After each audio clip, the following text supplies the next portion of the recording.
4, 3, 2, 1. International superstar, Miss Mother B. Rocker.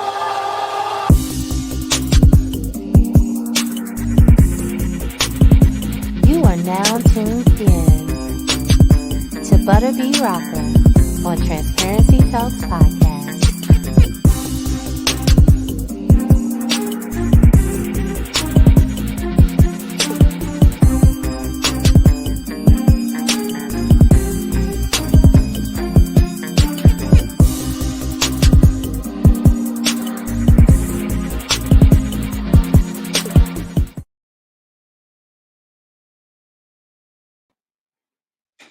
Welcome to another episode of Transparency Talks Podcast. I am your girl, Butter B Rocker. Listen, today we have an amazing show. I'm super excited about this young lady. She is a pianist. She's a composer. She's a vocalist. She is the bomb.com. And I am so thrilled and honored to also call her my friend, Miss CC Sunchild. How are you doing, CC? I'm good, Butter. I'm really good. I feel amazing. You look amazing. I haven't seen you in a while, Mama. Thank you. I know. I'm happy to see you. Yeah. I'm happy to see you too. We've only been talking on the phone lately because you've been just touring the world. I guess. So I like to dive right on in. Can you tell everybody a little bit about yourself, your background? Okay. Well, should I tell them my real name? You can. Okay. Well, my name is Colette, but no one calls me that. Everybody calls me CC. And I was born and raised in Virginia. Went to Spelman College and studied music. Then also went to Berklee College of Music, studied vocals and piano performance. And then I also went to Georgia State and studied music composition with a focus in piano performance. And then I studied like world music in different places. Like I would go, like say for instance, to Indonesia and stay for a few months and study with a master there and learn gamelan, or just I don't know, just kind of traveling around and soaking in everything as I go. Doing vocal arrangements for people like Patti LaBelle and singing on her projects, and working as a pianist, accompanist, and composer for other projects. Worked on film projects as hand double and composer. Done some recording in the choirs and stuff. So it's just like whatever you can do in music, just trying to keep a flow going so I don't become stagnant, and just trying to find new ways to show up. Okay. So when did you have your first love for music? Because I mean, that's an incredible story, all of the schooling and everything, but it started before then. Yeah, well, actually, I started playing on a piece of cardboard when I was like 6. I would draw out the notes on the piano from the piano, like draw it out and practice on the cardboard. Apparently, I could hear what I thought it was, which should sound like. And my mom saw that I was like fervently practicing on this cardboard, and she used her rent money and bought me a piano. I was just like, okay, she's really serious. So that's when it started. I could hear it before I actually really started playing. So yeah. Do you have people in your family that were also composers and everything? Or are you just the first musically inclined? No, like my dad's side of the family, everybody sings or plays something. But they haven't been schooled in it. It's just kind of, a natural gift. My mom, she also sings. And my grandmother, my mom's mom, she was a classical vocalist as well. So yeah, both sides have it. So it kind of did. It kind of just fell on me, I guess. I couldn't help it. Okay, so at 6, you started to feel the bug, and your mother ended up buying you a piano. At what point did you say, you know what, this is something that I want to do as a career? Then. Okay. Yeah, I knew then that I wanted to play music and I wanted to create. I think by 10, 11-ish, I was saying I want to create my own style of music that incorporates this sound and this sound and this sound. I knew that I was really, really drawn to classical music. My mom, early on, like she would get me tapes. It was tapes back then, but yeah, she would get me tapes of like Chopin, Ella Fitzgerald, um, who else? Um, Tchaikovsky, and I would listen to them every day. Like I was like so enthralled. Um, yeah, so I think that's when it really really jumped on me. Oh, and the Clock Sisters.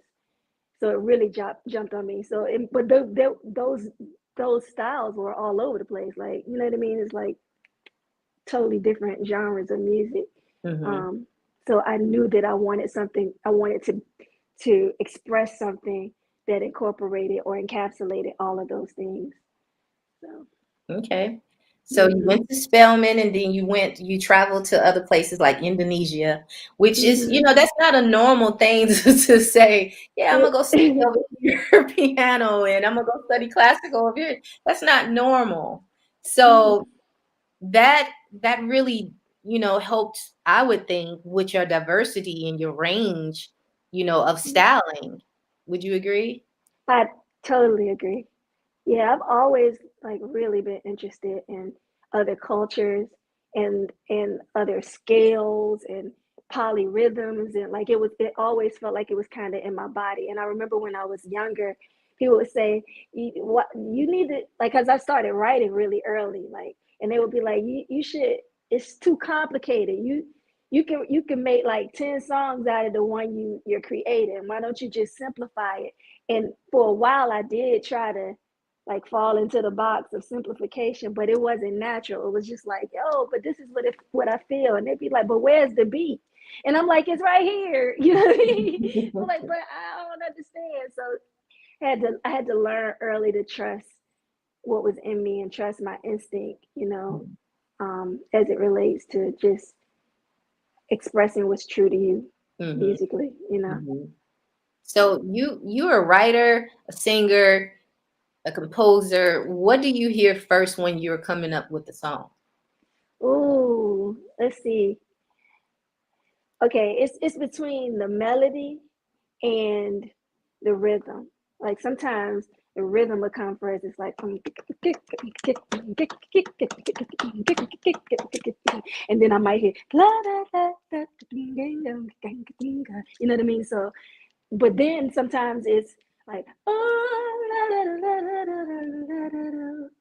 and then you just keep writing from there, and then you produce around that. But it's not often that I'll do the like I'll hear the production first.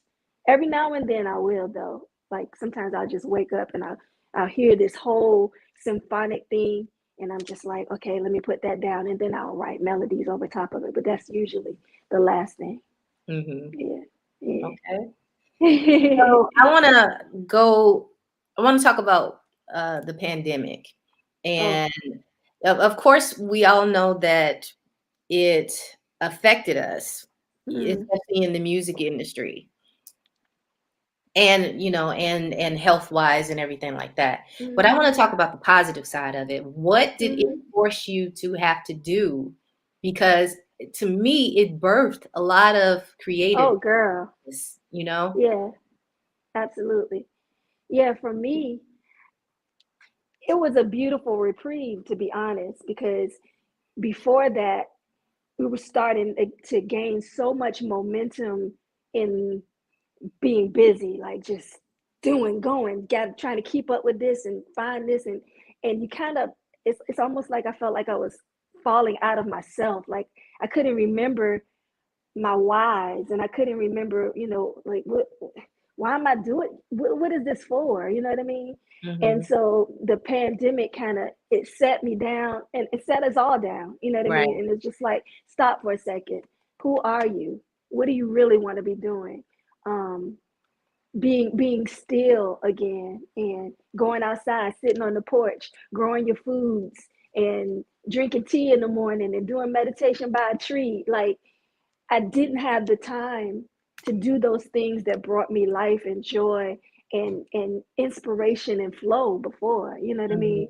I did, but I wasn't making the time anymore. I wasn't Right. taking advantage of the time anymore because I was just too busy. Mhm. And so that for me was the main thing. Like for the first time, I had a garden that I was tending to, and I had been wanting to do that for a while. You know what I mean? Mhm.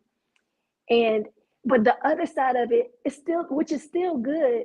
I did not, because it was so much energetically, it was so much going on. I wasn't creating music as much. Mm. It's almost as if there were other aspects of myself that I wasn't giving any attention to, that Mhm. just decided, okay, we're gonna come to the forefront, like baking. Like I love to bake, but I didn't know it until the pandemic. You know Mhm. what I mean?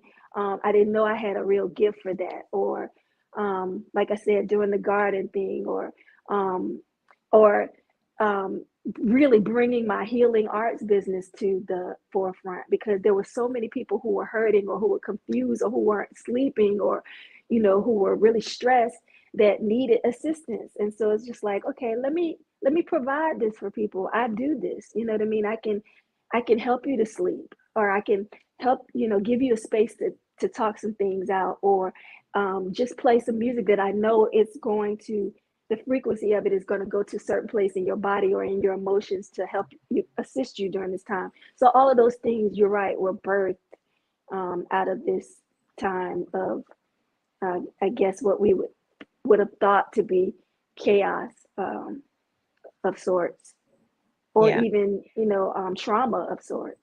Yeah. Yeah. I definitely agree. It caused a lot of people to have to self-reflect and figure out Hmm. what else, Yeah, reinvention. Yeah. Yeah, yeah. And that's Hmm. how, my film got birthed, my podcast Girl. got birthed. So many things happened because I had to sit still. Yeah, man.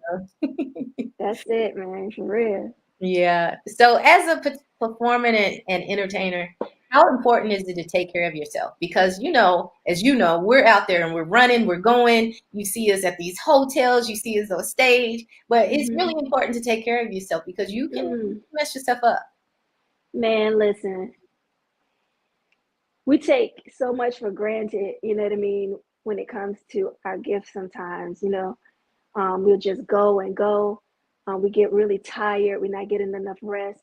But I was doing a residency over in China, and I lost my voice for 2 years. Hmm. 2 years, couldn't talk, couldn't sing.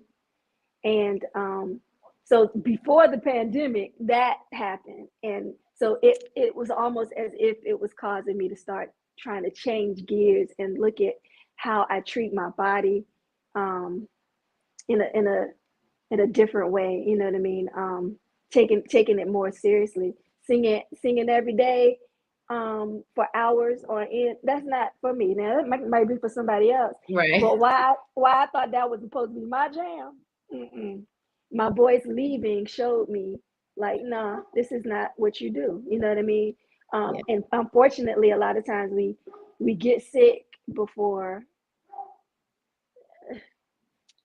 Gambit, chill. We get sick before we'll stop and say, I need to rest.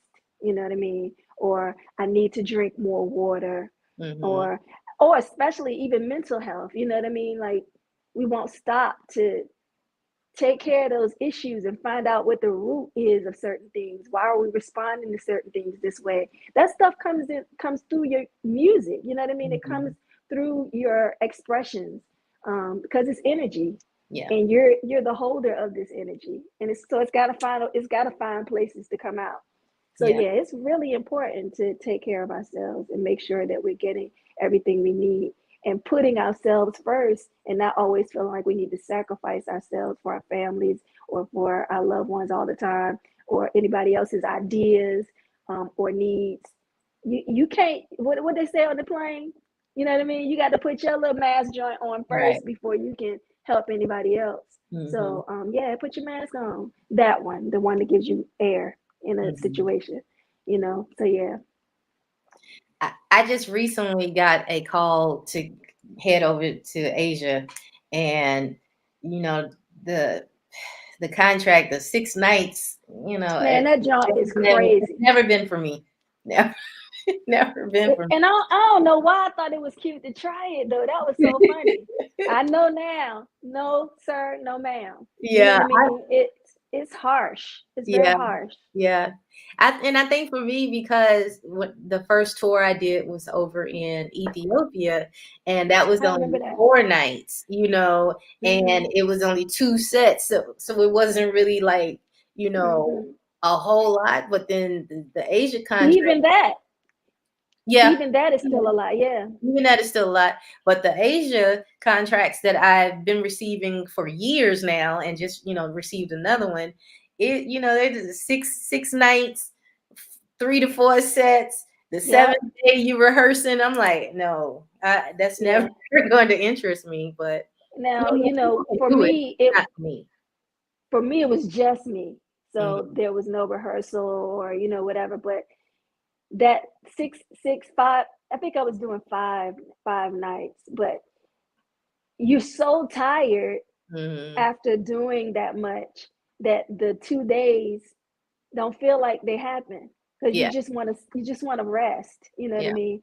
And then when you go, you jumping right into it.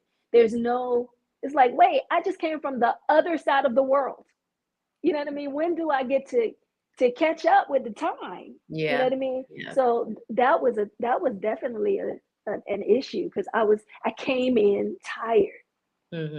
You know what I mean? And so those are the kinds of things too you have to consider if you're going to do that. You got to put those kinds of things in the contract. I can't start the gig until a week after you see what I'm saying? I've gotten some rest. Also, I can only do 4 days. I have to have this amount of days, or I can only do 2 sets.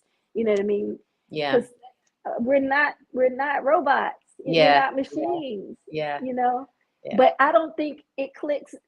I don't think it even clicks in us until we're in that situation sometimes. That, you're not a machine. You're a human being. You can't just go like that. You know what I mean? I remember going to Barcelona, and I think the flight was at least like 13, 14 hours. Girl. Your time change. And then as soon as I got there, it was like, okay, sound check is in 3 hours. Exactly. Like, craziness. You go on tonight. I'm like, what? No. Right. And I hate that in this industry, there seems to be such a lack of consideration for those kinds of things. You know what I mean? Yeah. So we have to stand up for ourselves and consider ourselves, because they're not gonna do it. Yeah. It's always a hurry up and kind of wait, hurry up and jump. You know what I mean? Yeah. I stood up for myself, and boy, they was mad, but I was like, I can't. I know they were. Because, in fairness, on their side, they're thinking, they're already set on whatever time zone they're in. So they're just going with the normal flow. But when you got somebody from overseas that's on a whole different time zone, girl, and it's just too much, because it might be just be 1 p.m. your time, but in my brain and in my mind, and in your body and in my body, it's 2 p.m. Next day or something like it's like. Girl. Yes. So, what has been one of your favorite places that you've traveled to? You know what? I really enjoyed being in Thailand. It was really easy. You know what I mean? First of all, it wasn't very expensive to be there. I stayed for like 3 months, and it was just easy. And I went in a very open way, so I was meeting people. You know what I mean, and just allowing one thing to connect to the next thing. You know what I mean? I didn't have a whole lot of plans. Only thing I knew I wanted to do was study gamelan there, and so I had to find a teacher.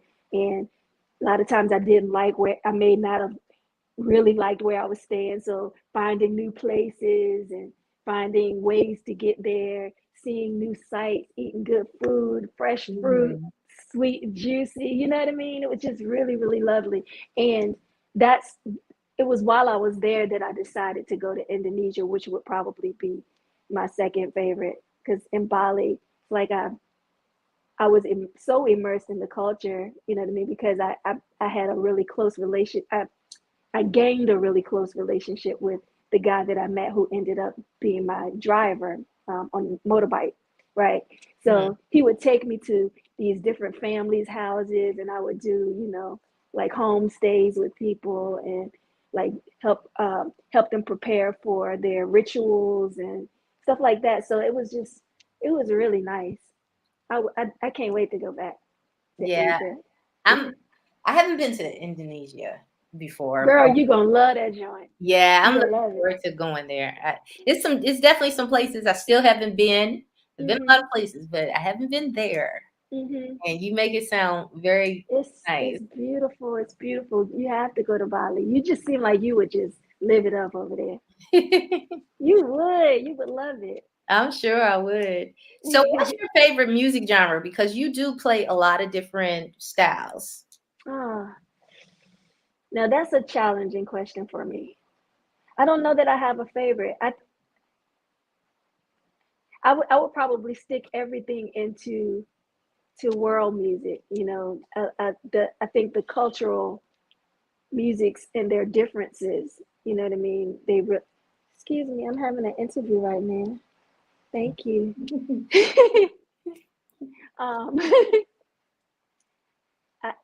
Please stop. Go ahead out there, okay? Thank you. Yeah, what was I saying? You was talking about your world music, and that's Yeah. I think that would probably be primary. All that's still very broad because that's the world, right? It's so many different styles within that. But I have a hard time kind of locking that in. Maybe close and high second would be classical. Okay. Yeah, I really like symphonic music. But yeah, classical music. I love excuse me, y'all.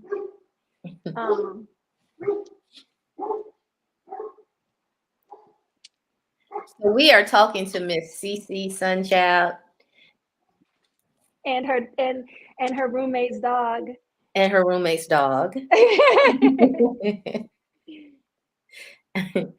We had the pleasure of touring overseas a couple of times. Right, together. And I did not know at that time that you played piano at all. You didn't?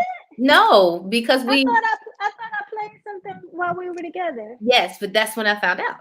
Oh, okay. Right, because a lot of the shows we was just singing, and then I remember this one particular show, you got up and you started. I was like, oh, okay. Had no clue. It's interesting though that particular gig, we were just kind of all brought together, and it was like we didn't really take a lot of time to. I don't know how this is possible, but we didn't really spend a lot of time getting to know each other. It was more focused on, let's do this rehearsal, let's do the gig, and then everybody went their separate ways. Kind of like, it's kind of strange. To be honest. It was kind of strange. I want to say that's really kind of like the first type of show where I didn't, really get to know everybody that was involved. It was just like, you fit in, learn your part, go. Right, exactly. Yeah. But some kind of way we did were we roommates? I'm pretty sure we ended up being roommates. Okay. Because I was just like, but somewhere in there we decided we would talk to each other. Yes. And I'm so glad that we did, because once we got to start talking, we really, became friends and everything. So I'm really glad that we had that connection with one another. Me too, because I love you. I love you too. Yeah, girl. So you have worked with some iconic people in your past. Can you tell us some of your experiences that really resonated to you? Well, okay, of course I have to talk about my first experience, which would have been with Escape, right? Okay. I was still a teenager, and so I was going with I was one of the keyboardists for them, and yeah, that was my first tour. You know what I mean? Uh, that was fun. It was interesting though because it's also one of the experiences that kind of pulled out the show woman in me in the sense because I was always really laid back, and when I would play or sing, it was always really laid back, and I'd be like, oh, I'm not gonna pretend, you know what I mean? I'm not gonna do that. But I remember one time, I think Dallas Austin had spoken to the MD, and he was just like, yo, you have to get rid of the keyboard player. She not giving enough. You know what I mean? And the MD came up to me. His name was Grip, and he came up to me. And he was like, "Yo, Grip. you know Grip? Yeah." He was like, "CC, you want this gig?" I was like, "Yes." You know, I was super quiet. And I cannot express to you how quiet I was. And they were like, "You want this gig? You got to jam on them keys like you playing all this stuff." I was like, "But it's really simple, you know." I was just like, and they was like, "Nah, even if you play on one note, you're gonna have to wild out on that one note. Like it's everything." And I was just like, that doesn't make sense. You know, that's not really me. Do you want the gig though? That's the gig. You see what I'm saying? I was just like, okay. And then I started to do that. And I would do that on every gig from that point on. You know what I mean? I'm really grateful they didn't just fire me. You know what I mean? And they thought to themselves, okay, maybe she just doesn't know. You know, we're still young. You see what I'm saying? So it's like, just tell her and then let her make the choice. You know what I mean? So I think that was very important. It was pivotal, you know what I mean? Because doing that, I realized there are these very expressive aspects of me that I was actually holding in. I was holding back, and being forced to do that in that environment just kind of brought forth that part of me that was just kind of like, yo, we wild out anyway. Why are you acting like you are, you know, on the stage? This is your spot. Go do it. Go be it. You know. So that would be a pivotal experience. And then I think being with Miss Patti, just because she's Patti LaBelle, you know what I mean? It's just like, that's special because I'm in the room, you know what I mean? And she knows me, and she's complimenting me, and she called me chicken for you. Say it again. Did she cook for you? No, I haven't been to the house yet. She keeps saying, girl, when you come back to Philly, you got to come to the house. But we haven't been able to do it yet because I think soon after that, the pandemic happened. So I haven't been to the house yet. Okay. I'm still trying to get there, girl, because I know that's going to be amazing. But yeah, I think those two experiences stand out the most. Oh, Bobby McFerrin, of course. That's a major one. I think I was so nervous when I did that joint because I love him so much. So I felt like I was going, I don't know. I was just really nervous, but it was great. It was a great experience improvising with him. You know what? I have so much respect for him. What's so funny is you was just saying how when you started with Escape, you was so quiet, right? Yes. And I remember when I first met you and we was doing the rehearsals, you was quiet in rehearsal. And then when we got overseas and it was time for us to get on stage, you still real quiet. You had a hi, you know, had a real soft voice and everything. I said, oh, she's just so sweet. You got up on stage and just exploded into this other person. Oh, yeah. Oh, okay. Girl. Like, where did she come from? I mean, it was a whole different persona. I mean, you gave it on stage. Ooh, I remember my mouth dropped because you had this, you seemed so shy before we got on stage and just turned into CC Sunchild all the way. That's awesome. Thank you for saying that. Yeah, I remember that. I was like, okay. Yeah, because I mean, my natural way is very quiet. You know what I mean? But I found the permission back at it with Escape to, okay, once those lights come on though, give them that other part of you that isn't naturally in the forefront. You know what I mean? Just give it to them. Give all, put all your energy out there. And I found too that the energy becomes a propeller. It's like it pushes you forward and creates this other momentum for finding things in the music. So when I, as an improviser, I'm always, searching. I'm looking for that next note, or if I land somewhere that I didn't expect, I'm looking for, okay, well, where does that take me? What can I use that as a launching pad for? Where can I go now? But without the energy, it wouldn't move. You see what I'm saying? It wouldn't do the thing. So I just kind of try to lose myself and let the energy just push you out. You do that. You do that. Thank Your you. range is sick. Where you go, where your arrangement and where you go with your songs and with your voice is like, what just happened? It's wow. Thank you, sis. Yeah, it's beautiful. It really is. So, what do you feel is missing in today's music industry? I don't know. I got to sit on that for a little second. I try. I've been practicing not paying a lot of attention to it, so that I don't feel like I need to ride any particular wave that I can. You see what I'm saying? So there. Okay, the first thing that comes up for me will probably be authenticity. Not saying that people aren't true, but there's so much that I see that feels like something else. You see what I'm saying? Like even the way people hold themselves on stage, the mannerisms on stage or in performance, a certain thing they might do with their neck or their hands. And I'm just like, this person, it feels learned as opposed to feeling like it's coming from the depths of their essence, you know what I mean? And coming forth. And they may not feel like this industry is a safe place for their truest essence, because it's not always, every now and then you'll find somebody and you feel like, okay, they feel like the truth, you know what I mean? Like, this is really who they are. This is really how they sound. This is really how they present. And even when we do find that, a lot of times they'll, especially once they get up in stature in the industry, people will try to mold them into the other thing again. You see what I'm saying? Even if we find them in their rawest, most authentic state. So I think maybe that might be one of the things that I would say. I feel like I have another answer, but that's the one that comes up the quickest right now. Yeah.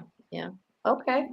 So I want to talk about your debut album called Air. Yes. How did you come up with the title? It just came to me one day. It felt right. It felt like me. It felt like what I wanted to express. It felt like the energy of the music for me. Like it felt like a place to go, a place to soar. You know what I mean? Yeah. And it felt like the releasing of my breath, and the wave of my sound, you know what I mean, felt like air to me. So when that word rose up in me, I was just like, oh, I think that's the name of the album. And initially I thought that meant I had to have a song called Air, but it's just like, nah, I think this project just represents that for me. So yeah, that's where it came from. Okay. Now, my absolute favorite, and I love you all, but my absolute favorite is Being With You. It's on repeat. And ironically, and I think I've told you this a few times, I get, I aired it a few times on my station, and people always call and ask me to play it. Always. That's so good. The main song that people you didn't tell me that. Yeah. It's the main song that people will call and say, "Can you play that one again?" And I'm like, That's so awesome. Yeah. Thank you. Yeah. No, thank you. It's a beautiful song. And I'm not just saying it, just to say it. Honestly, that's the main song that I get the most calls for to play on my show. girl, that makes me feel so happy. Like, I don't know, I feel it in my body. Like, oh, Yeah, if I yeah. wasn't on camera, I might cry a little bit. You know what I mean? Right. So I just have maybe two more questions for you. So people Okay. see the glitz and the glam, of being Mm, on stage, all of the wonderful things and people that we're working with and all this type of stuff. But it does take sacrifice, and it's not always easy, mm-hmm, in this industry. Can you be mm-hmm. transparent with, some of the things that you've had to deal with being in this industry, being heard, getting your stuff out there? Sure. I think one thing is because of my difference in terms of the the style of music that I do. It's not always easy to put it in one spot. Like Hmm. you don't know, is it soul? Is it you know classical? Is it like film music, or is it jazz? Um, and then you might see me in a different arena, and I'm not doing anything like what's on the album, so it can be kind of confusing. It's like we don't know where to put her. Hmm. So sometimes that's been a challenge because sometimes I've had people say to me, "Well, because we don't know where to put you, then we don't won't put you anywhere." It's Hmm. just like so.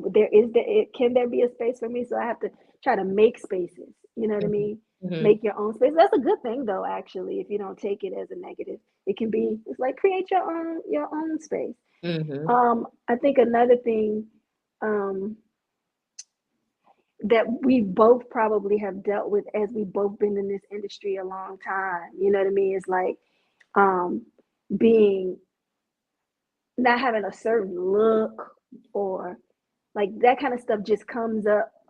And it's just like, man, you really have to be sure about who you are Hmm. and sure about how you want to express and why you're here and what you're supposed to be doing. Because all of the little stupid stuff,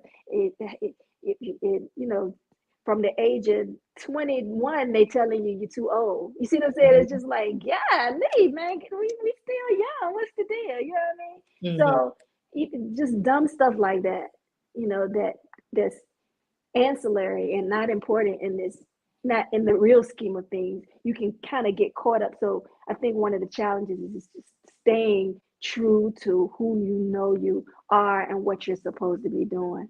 You Yeah. know, um, I think another thing that can can be a challenge, but you learn over time how to manage it and make it work is money.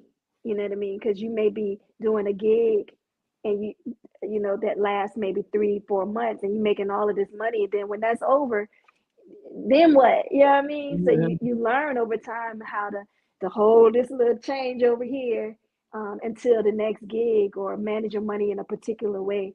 A lot of people may not understand that first coming in, you know what I mean? Just like, yo, you're making a lot this week, but Hmm. next week might be a little bit different.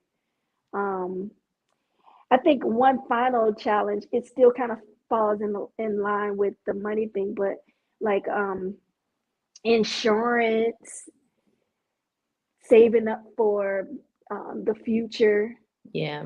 stuff like that. We tend not to be taught. There's no one to teach us how to prepare for our future in those particular ways. And because it's a non-traditional setup, we end up, not knowing. Like I have my godmother, she's been in this industry for a long time, and she often says, "Baby, save your money." You know what I mean? Put some money aside for your retirement. I'm just like, well, I got to think about retirement right now. You know what I mean? And she's just like, no, do trust me. I don't want to see you in the situation where, or your taxes. You know what I mean? Because we don't have money isn't taken out. So knowing that you got to save a certain amount. So when tax season come around, you know what I mean? So those kinds of things, I wish somebody was there to help us out. Like Hmm. show us how you do this before it's too late, or before it's, you up in age and you need a retirement and you ain't even started saving and stuff like that. Yeah. You definitely speak So the truth. yeah, man. Yeah. Yeah. Okay. I Well, don't know if that was that your question? yeah, Your it question? was, and Okay. it gave a lot. It gave a lot Okay. of insight because you're being very transparent. These are things that we don't know going in. Especially Mhm. most of us come into the music industry young, and Mhm. you don't know, and no one tells you. Right. You literally have to find it out on your own. Yeah. I Oh, wish we were more. I wish we were more cohesive. Like I wish we worked more together and mhm. helping each other to navigate this industry because it's just a lot of little things in there Yeah, that can get you. You know what I mean? yeah, Um, yeah. I just wish we saw each other as each other. You know what I mean? Like loved each other a little bit more and decided, okay, I'm gonna help yeah, no yeah, matter what. You know what I yeah, mean? yeah. Definitely. Well, I mean, we can technically still do that. We can always reach back and help other people. Now that we do know, we can Mhm. make sure that we're telling people that are just getting started that they Yeah. do not know. So, I mean, everybody can still, do their parts and can still, you can start from today, Mhm. helping other people and telling them, hey, sis, hey, little bro, look, Yeah. you got to work this. This is how you got to Exactly. maneuver. Mhm. Yeah. So, I know you're about to ask me a question, but I kind of want to know what your answer to that is. That question. actually, you really said everything that I would say as well. Oh, okay. Yeah, yeah. I mean, we go through a lot that people don't even think about. Mhm. Especially with the insurance and having because as our or as you had discussed, our money is different each time. And Yeah. people will be like, "Well, how much you make?" And I'm like, I mean, That's a it's hard question. a real hard question because one month I could be banking, and then the next Yes. month I ain't had a show, and it's like crickets. So, Yeah. it's really hard to maneuver that, and you do have to learn how to save. And it would have helped, when I started at 13 to know these Mhm. types of things. It would have helped. Mhm. Do you find it challenging when you're like doing a show or performance, feeling like you need to be something else or present in a particular way to cater to the audience? I Or used have you to. it got you? Yeah, I used to be like that as well. And I find myself sometimes, depending on the show, um, Mhm. sometimes they want something else. So Mhm. sometimes I have to, in order to get the gig, I have Right. to be able to do me, but also be able to do some things that they, are requesting and, sing Yeah. types of songs that they are requesting too. It, Got it. yeah. So Yeah. yeah. Yeah, no, I get it. Yeah. Yeah. So how can people find you? Okay. You can find me at ccsunchild.com. Also at CC Sunchild on IG and Facebook.com, CC Sunchild. And what else is there? There's Twitter. Twitter. I'm usually not on there, but I'm CC Sunchild on there. I need to do better. I do. And I just got on TikTok. So CC I've been Sunchild on on there, but TikTok. I'm on there, but I'm not on there, if that makes sense. Really? Yeah, It's too many things to be on, and I'm doing right. so many things. It's just It like is. hard to just stay on everything. I think that might be a good answer. That's true. That's been a challenge for me trying to navigate all of these platforms. Yeah, yeah. It's just And like, new yo, platforms this is are coming, and people keep saying you need to get on this platform. I'm like, look, I'm on enough. I'm on enough, like all. So yeah. yeah, Once I get in the groove of being on all of them, not just being on them, but participating, because the for me that's not like the stage. It's more like my regular personality, which can be very laid back and quiet and mhm, shy-esque. You know what I mean? So I'm trying to learn how to share myself in those spaces. So yeah, yeah. yeah. But Well, CC Sunchild everywhere. That's how you can find me. okay.